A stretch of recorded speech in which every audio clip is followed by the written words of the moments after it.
Okay, so I'm going to start talking about something we tried this week because Sam was supposed to get together here in the studio, but the coronavirus has made that a little difficult, so everybody stayed home, and we've been trying to figure out how we can kind of work remotely and still be productive.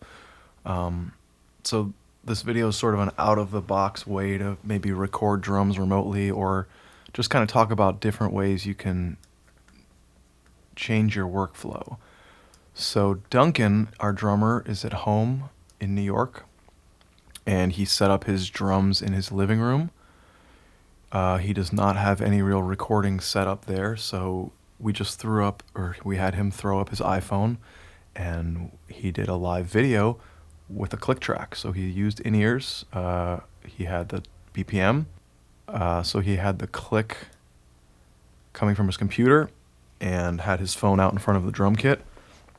And the cool thing is that I learned this week is that the newer iPhones have stereo mics, and they compress really hard and they're really grabby, and it sounds pretty good.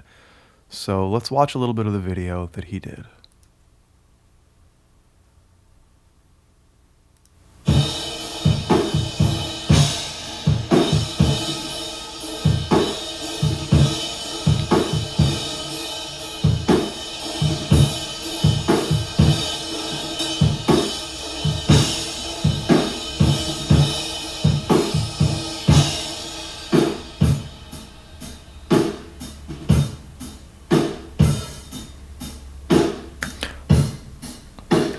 Sounds pretty good, right?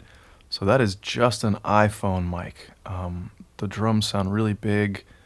The cymbals are a little grabby and attacky, but the snare sounds really good and the kick drum sounds pretty good.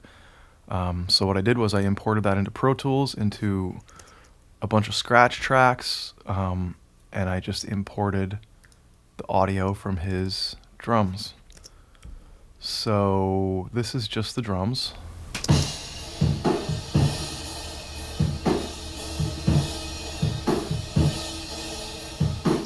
Sounds good. What I did is I sort of treated it like I would normally treat a room mic, and I cut out everything below about 120 hertz. Something was kind of weird in the mid-range, and I kind of want to leave some room for vocals and guitars, so I cut out a little bit around 1300, and ended up boosting around 5K-ish, a little above that. Yeah, I don't know, I wanted a little more presence there. And then I just kind of roll everything off at the top end. So from there, let's move over to here, which is a copy of the track. I'm bussing that over to a drum bus, and I'm duplicating that. So this is normally what I do. This might take a second to walk through. So in Pro Tools, what I do is I'll have two auxes set up, and then a third aux. So all my drums go into this aux, and then those two auxes sum to this aux. It's a little convoluted, but I like to do it. It's parallel compression, basically. Basically, I'll just EQ both of them, usually about the same, maybe a little differently. I'm using a Fabfilter Pro compressor on this instance, bypassing it on this track. I find with latency, it's just easier to just do it twice and mute one of them. It's just cleaner. And then just a no-nonsense EQ. And then those feed into this bus where I have a multi-band limiter, and I just put a preset on it just because I was moving quick. I'm not really mixing right now. I'm just kind of setting up my workflow. So once we have bass, guitars, and vocals, I kind of already have everything set up, so I kind of know where I need to be. Makes it so I can just move quicker. Let's listen to just the mics, the iPhone.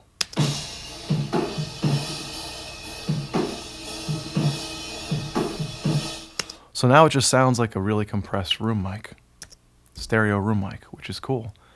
I think that could work on its own, honestly, if I could put a little more of the low end back into it. Let's hear that again. Let's do a little more low end. Yeah, that's fine. But for the sake of a demo and things kind of sounding a little bit better, I added some drum samples underneath it. So what I'm going to use is the Steven Slate, just presets. I'm not trying to get fancy here right just yet.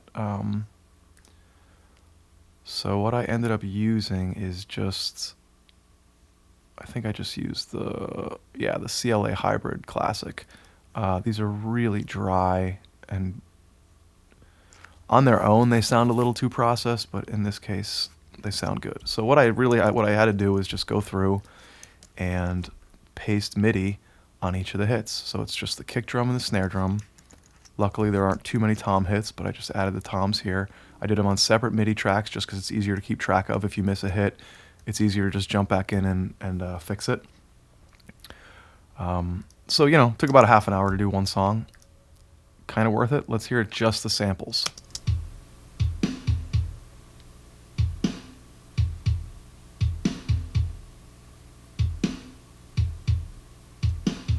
So super processed, super clean sounding. But then when you kind of add it all together, well, actually, let's solo all these. It sounds pretty good.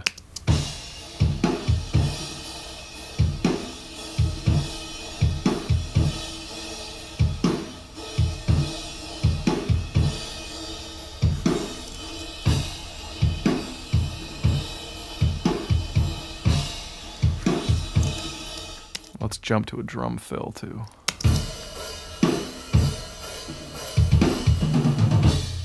A little stiff, but again, I'll clean all that up once we have all the instruments. Just right now, it's sort of like a starting point.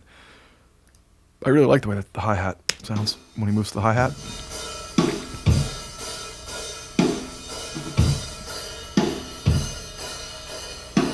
It reminds me of the Soundtoys Devil Lock plugin. So if you have actual room mics and you want them to sound that smashed up, that's a great plugin. Yeah. Let's hear it with just kind of all the rough scratches we have going on.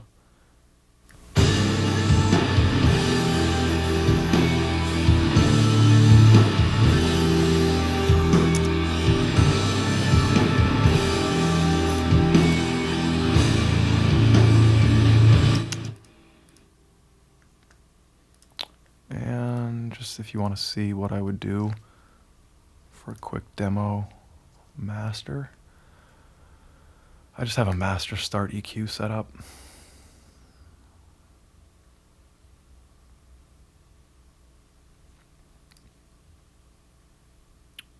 And then, well, let's see. Okay, so let's mute that so you can see.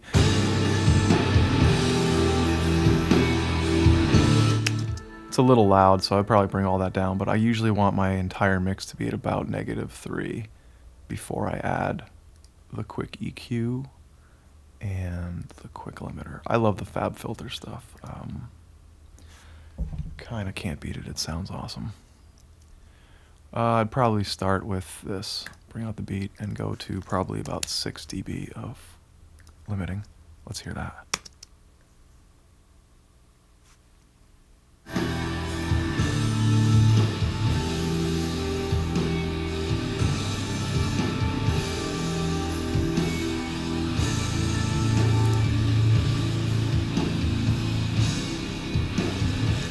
So yeah, that's about it. That's where I would start with an iPhone drum recording, adding in some samples to kind of beef it up and add some attack and heft. From there, we'll start layering all the instruments and we'll see how it sounds, but I think it's a totally usable way to record drums.